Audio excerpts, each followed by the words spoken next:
Hello बच्चों, कैसे हैं आप सभी लोग। उम्मीद है कि ठीक ही होंगे।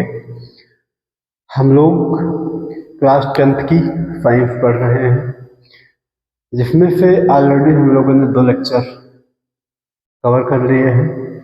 अगर आप लोगों ने अभी तक वो दोनों वीडियोज अगर नहीं देखे हैं तो आप यूट्यूब चैनल के प्ले लिस्ट में जाइए और आपको वहाँ पर दोनों वीडियोज आपको मिल जाएंगे। और दोनों वीडियो देखने के बाद में तभी आप तीसरी वीडियो को देखें, अन्यथा आप यह वीडियो आपको समझ में नहीं आएगा। तो हम लोग इस वीडियो में आगे पढ़ने वाले हैं।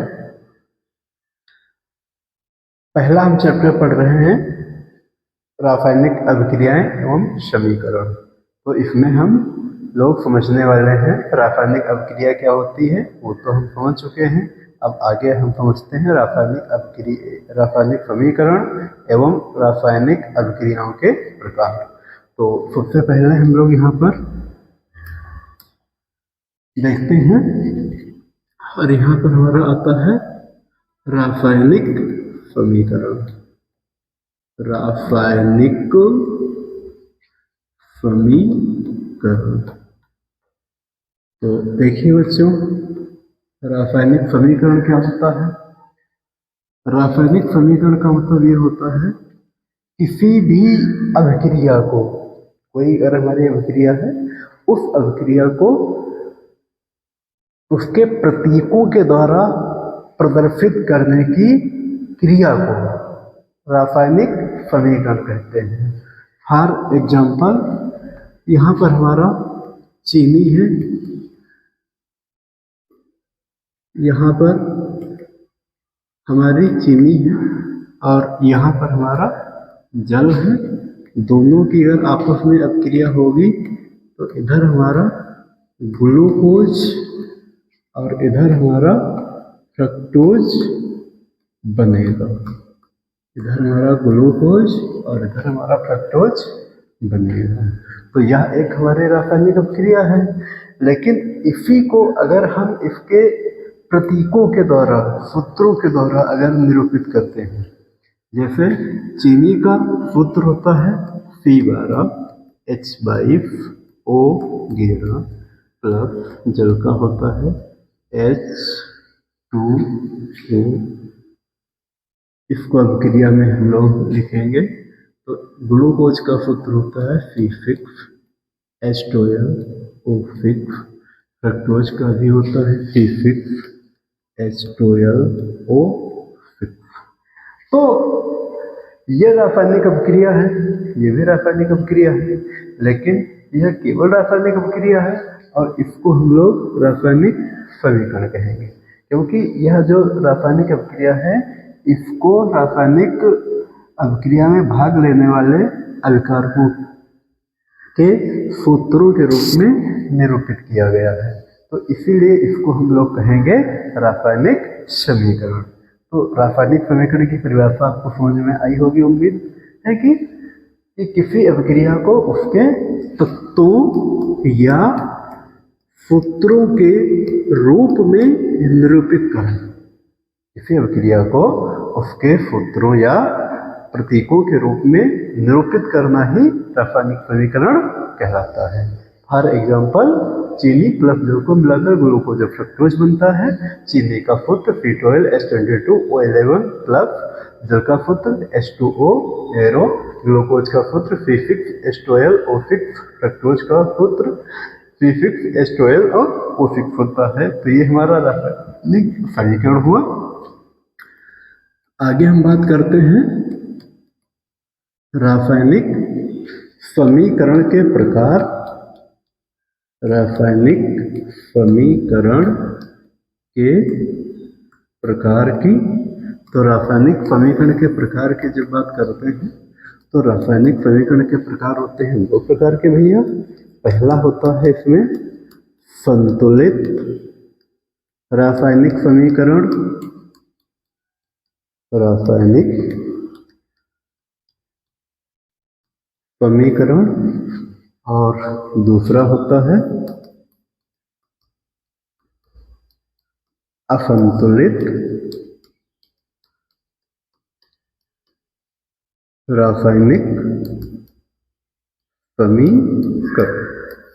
तो आइए बच्चों देखते हैं कि संतुलित रासायनिक समीकरण क्या होता है और असंतुलित रासायनिक समीकरण क्या होता है। यहाँ पर हम लोग देखते हैं कोई अगर सूत्र, जैसे अगर हमारा लिखा है सूत्रों के माध्यम से अगर कोई अभिक्रिया हुई है, जैसे H2 प्लस O2 एरो, इधर हम लिखेंगे H2O, और सेम अभिक्रिया इधर हम लोग लिखेंगे H2 plus O2 arrow H2O। तो आइए बच्चों देखते हैं, जैसा कि हमको ज्ञात है कि हम लोग मार्केट में अपने जाते हैं और वहाँ मार्केट में हम अपनी कोई भी सामान को खरीदते हैं, तो वहाँ पर जो सेल्समैन होता है उसके पास में एक तराजू होता है। तराजू के दो पलड़े होते हैं, एक पलड़े में वो अपना भार रखता है और दूसरे पलड़े में वो अपना जो भी सामान हम लोग खरीदने के लिए जाते हैं या कोई भी वस्तु खरीदने के लिए जाते हैं उधर साइड में वो रखता है।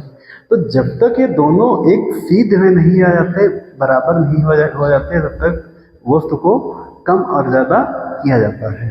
क्यों? क्योंकि इन दोनों की हमको बैलेंसिंग जरूरत होती है। तो सेम प्रोसेस यह इसमें भी होती है। इसमें भी हमारी क्या होती है कि अगर कोई भी हमारे पास पदार्थ है, परमाणु है, जब तक उनको दोनों तरफ का बैलेंस बराबर नहीं हो जाता है तब तक उसको हम लगातार बैलेंस करते रहते हैं। जैसे देखते हैं यहाँ पर H परमाणु जो है कितने हैं, तो यहाँ पर हम देखते हैं 2 हैं। यहाँ पर भी H परमाणु कितने हैं, हमारे भी 2 H परमाणु हैं। और जब दोनों हमारे H परमाणु हैं तो इसमें तो कोई दिक्कत नहीं है। यहाँ पर वो देखते हैं कितने हैं, 2 हैं, और इधर में वो देखते हैं तो कितना, हमारा 1 है। अब देखिए इधर में 2 है, इधर हमारा वो 1 है, तो हमारा कम ज़्यादा है। तो इसको हम लोग करेंगे बराबर। बराबर करने के लिए हमारे पास कक्षा 9 में, कक्षा 11 में बहुत सारे प्रकार की विधियाँ बताई जाती हैं। अगर आप लोगों ने क्लास 9th में अगर वो विधियाँ नहीं आपने पढ़ी हैं तो आप हमारा क्लास 11th का लेक्चर आने वाला देखोगे, उसमें रासायनिक अभिक्रियाओं को कैसे संतुलित किया जाना है वो आपको वहाँ पर पता करा दिया जाएगा। यहाँ पर देखते हैं, यहाँ पर O2 है, यहाँ पर O1 है, तो इसको हम क्या करेंगे, इधर 2 से मल्टीप्लाई कर देंगे।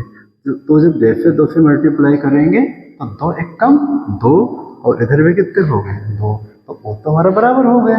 अब H फिर से देखते हैं, H इधर कितने हैं, 2 1 कम 2, और इधर 2 कितने हैं, पर इधर H कितने हैं, 2 दूनी 4, तो इधर 2 दूनी 4 है, और इधर हमारा कितने हैं 2 है, तो इधर 4 इधर 2 है, तो इनको हम लोग क्या करेंगे, बराबर करेंगे। तो 2 दूनी 4, 2 दूनी 4, 2 और 2 1 कम 2। तो इस तरीके से हमारा यह रासायनिक समीकरण क्या होता है, बराबर होता है। और जब ये हमारा बराबर होता है तो इसी को हम लोग बोलते हैं संतुलित समीकरण। यह हमारा है, ये हमारा बराबर नहीं है, इसमें इधर ऑक्सीजन का मान ज़्यादा है और इधर ऑक्सीजन का मान कम है। इधर H तो बराबर है दोनों तरफ, लेकिन इधर ऑक्सीजन ज़्यादा है और इधर ऑक्सीजन कम है, तो इसीलिए ये हमारा कहलाता है असंतुलित समीकरण और ये हमारा कहलाता है संतुलित समीकरण। तो संतुलित समीकरण क्या होता है, जिसमें अभिकारक और उत्पाद में अणुओं की संख्या, अणुओं का द्रव्यमान बराबर होता है, उसको हम लोग संतुलित रासायनिक समीकरण कहते हैं।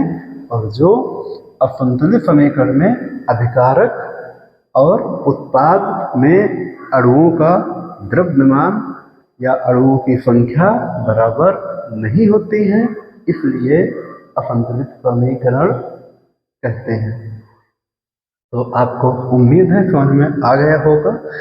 आपको अगर परिभाषा समझने में, परिभाषा याद करने में अगर आपको प्रॉब्लम क्रिएट होती है तो आपको चैप्टर समाप्त होने के बाद में एक PDF दी जाएगी और उस PDF में सारी चीज़ें उसमें मेंशन की गई है, सारी परिभाषाएं मेंशन की गई है, तो आपको सारी परिभाषाएं उसमें मिल जाएंगी, आपको आसानी से समझ में आ जाएगा। आइए बढ़ते हैं इसके आगे हम लोग। इसके आगे हम लोग समझते हैं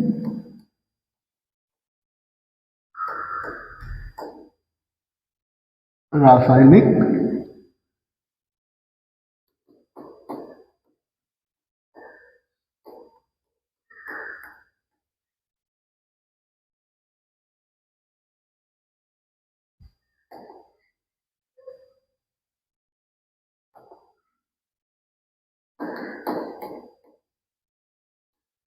अभिक्रियाओं के प्रकार। तो आइए बच्चों हम लोग ना आगे देखते हैं रासायनिक अभिक्रियाओं के प्रकार क्या होते हैं। देखिए बच्चों, रासायनिक अभिक्रिया क्या होती है हम लोगों ने ऑलरेडी पढ़ रखा है कि जिसमें दो या दो से अधिक पदार्थ मिलकर के जब एक नया पदार्थ का निर्माण करते हैं तो उसको हम लोग रासायनिक अभिक्रिया कहते हैं। अब यहाँ पर बात करते हैं रासायनिक अभिक्रियाओं के प्रकार की। तो इसमें नंबर 1 जो प्रकार होता है उसको हम लोग कहते हैं योगात्मक अथवा संकलन अभिक्रिया।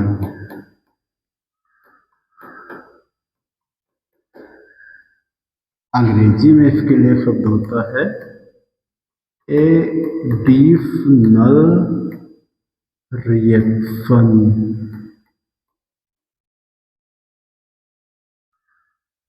तो पहला हमारा कौन सा प्रकार है? योगात्मक अथवा संकलन अभिक्रिया। योगात्मक अभिक्रिया। तो योगात्मक अभिक्रिया क्या होती है इसको समझने के लिए हम लोग यह देखते हैं। यहाँ पर शब्द आपका दिया गया है योगात्मक। अगर इसको हम लोग दो अलग अलग भागों में तोड़ते हैं तो यहाँ पर हमारा आएगा योग और इधर हमारा आएगा आत्मक। तो योग का मतलब होता है बच्चों, इसका मतलब होता है अंग्रेजी में ऐड। और ऐड के आप लोगों ने मैथमेटिक्स में खूब सवाल लगाए होंगे। ऐड का मतलब होता है कि सवालों को जोड़ देना। अगर दो या दो से अधिक चीजें हैं उनको मिला करके एक बना देना, इसी को हम लोग क्या कहते हैं? योग कहते हैं। तो इसमें भाई हम क्या एक में बनाएंगे? इसमें हमारे बहुत प्रकार के एग्जाम्पल आपको बताते हैं। एग्जाम्पल नंबर फर्स्ट क्या होता है? देखिए बच्चों, जैसे हमारा एक H2 है, अगर एक हमारा O2 है। इधर हमारे अभिकारकों की संख्या कितनी है? 2 है। ये हमारा हाइड्रोजन है, हाइड्रोजन, और ये हमारा ऑक्सीजन है, ऑक्सीजन। अब इन दोनों को आपस में मिला करके इधर हमारा बनता है H2O। इसको हम लोग कहते हैं बच्चों, इसको जल कहते हैं। तो इधर देखिए बच्चों, अभिकारक अणु कितने हैं? 1, और इधर कितने हैं? 2। और इधर कितने बने हैं? इधर हमारे एक ही बने हैं। तो इन दोनों का आपस में क्या हुआ? इन दोनों का आपस में योग हुआ है। तो इसलिए अब इनको अगर हम लोग बैलेंस करेंगे तो इधर हमारे कितने हैं? H2 है, इधर H2 है, बराबर है। इधर O2 है, इधर एक O हमारा 1 है। तो इसको बराबर करने के लिए हम 2 से मल्टीप्लाई कर देंगे तो 2 1 कम, 2 हो गया बराबर। अब इधर H देखते हैं तो 2 2 नहीं 4, और इधर H कितने हैं? 2 ही हैं। इधर भी हो जाएंगे 2 2 नहीं 4। तो इस तरीके से बच्चे हमारे दोनों तरफ बराबर हो जाएंगे। तो हमारे इधर 2 पदार्थ हैं, इधर हमारा कौन सा पदार्थ बना है? एक ही पदार्थ बना है। तो इसलिए हम लोग इसको कहते हैं योगात्मक अभिक्रिया कहेंगे, या एडिशनल रिएक्शन, या संकलन अभिक्रिया, या इसी को दूसरे नाम से और जानते हैं संयोजन अभिक्रिया के नाम से। अब आगे बच्चे हम लोग इसमें देखते हैं हमारा यहाँ पर CaO। Ca का बच्चों आपने नाम पढ़ा होगा, क्या होता है? इसका नाम होता है कैल्शियम, और O का अर्थ होता है इसमें, सॉरी, O को इसमें कहते हैं ऑक्साइड। तो इसका नाम है कैल्शियम ऑक्साइड। इसमें हम लोग मिला देंगे कार्बन डाइऑक्साइड गैस। तो इसको हम लोग पढ़ेंगे कार्बन डाइऑक्साइड ऑक्साइड। अब बच्चों इन दोनों को आपस में जब मिला देंगे तो यहाँ पर हमारा बनता है CaCO3।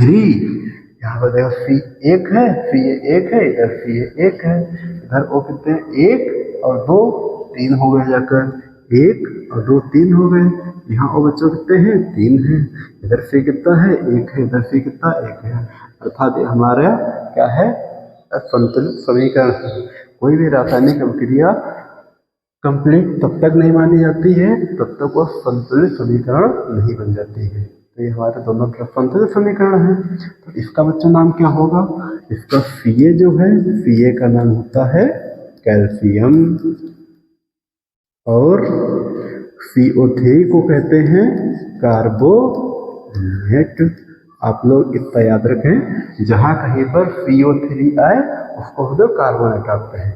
अगर यहाँ पर आगे Na आएगा तो सोडियम कार्बोनेट, K आएगा पोटेशियम कार्बोनेट, Li आए तो लिथियम कार्बोनेट, Fe आए तो फेरस कार्बोनेट। तो CO3 को हर जगह पर हम लोग कार्बोनेट के नाम से जानते हैं।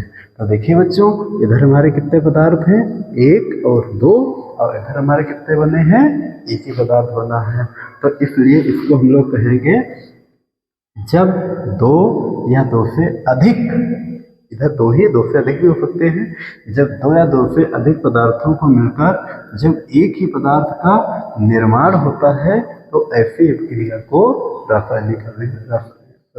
योगात्मक अभिक्रिया कहते हैं। योगात्मक अभिक्रिया में 2 या 2 से अधिक अभिकारक अणु मिलकर के एक ही यौगिक का निर्माण करते हैं, तो इसलिए इसको योगात्मक अभिक्रिया कहते हैं। तो उम्मीद है बच्चों आपको समझ में आई होगी। जैसा कि मैंने बताया है, इसकी जो परिभाषा है हम लोग आपको PDF फॉर्मेट में आपको देंगे और आप वहां से इनकी परिभाषा को आसानी से याद कर पाओगे। नंबर दूसरे पर चलते हैं। तो दूसरा इसमें आपको मिलता है विघटन अभिक्रिया। इसको हम लोग कहते हैं अपघटन। अंग्रेजी में इसके लिए कहते हैं डिकम्पोजिशन रिएक्शन। Decomposition reaction. अब देखिए बच्चों, ये हमारा विघटन अभिक्रिया क्या होती है। तो यहाँ पर हमारे पास क्या होता है, देखिए एक शब्द यहाँ पर है विघटन।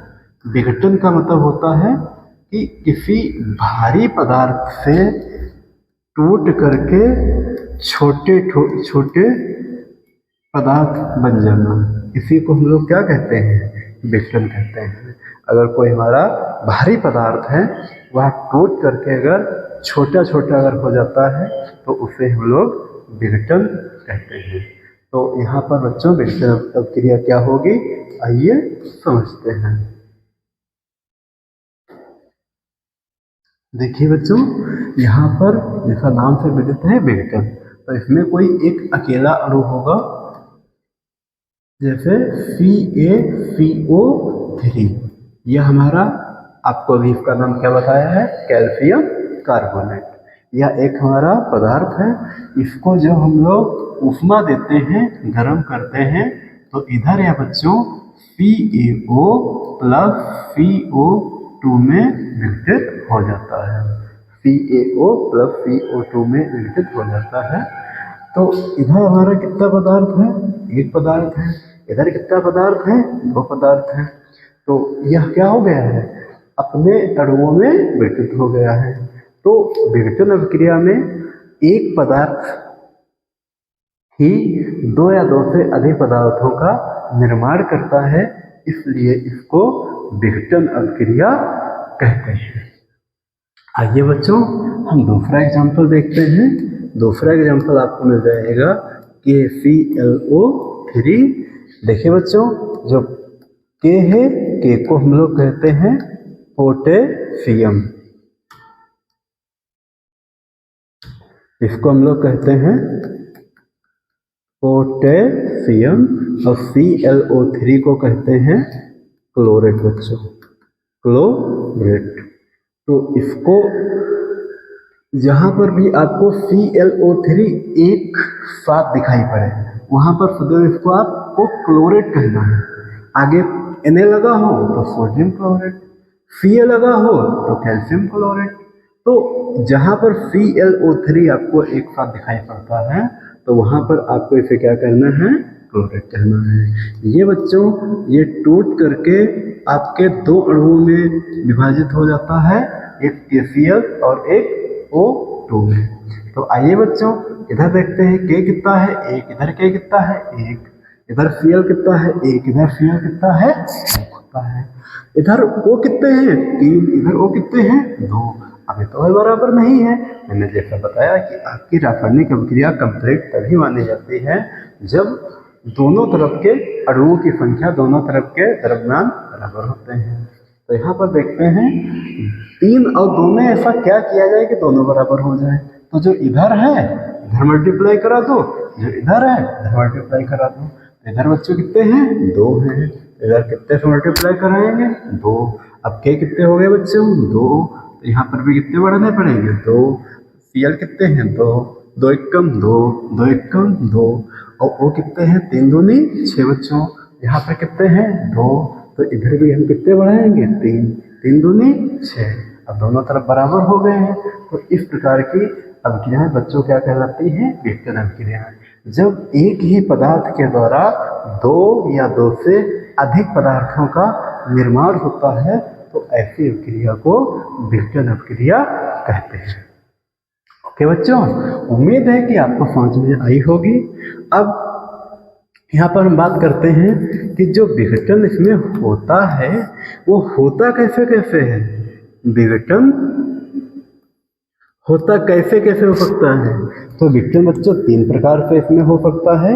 नंबर 1 तो ताप के द्वारा हो सकता है, नंबर 2 विद्युत के द्वारा हो सकता है, विद्युत के द्वारा, और नंबर 3 बच्चों प्रकाश के द्वारा हो सकता है। तो आपके जो विघटन अभिक्रियाएं हैं ये हम कह सकते हैं 3 प्रकार की होती है।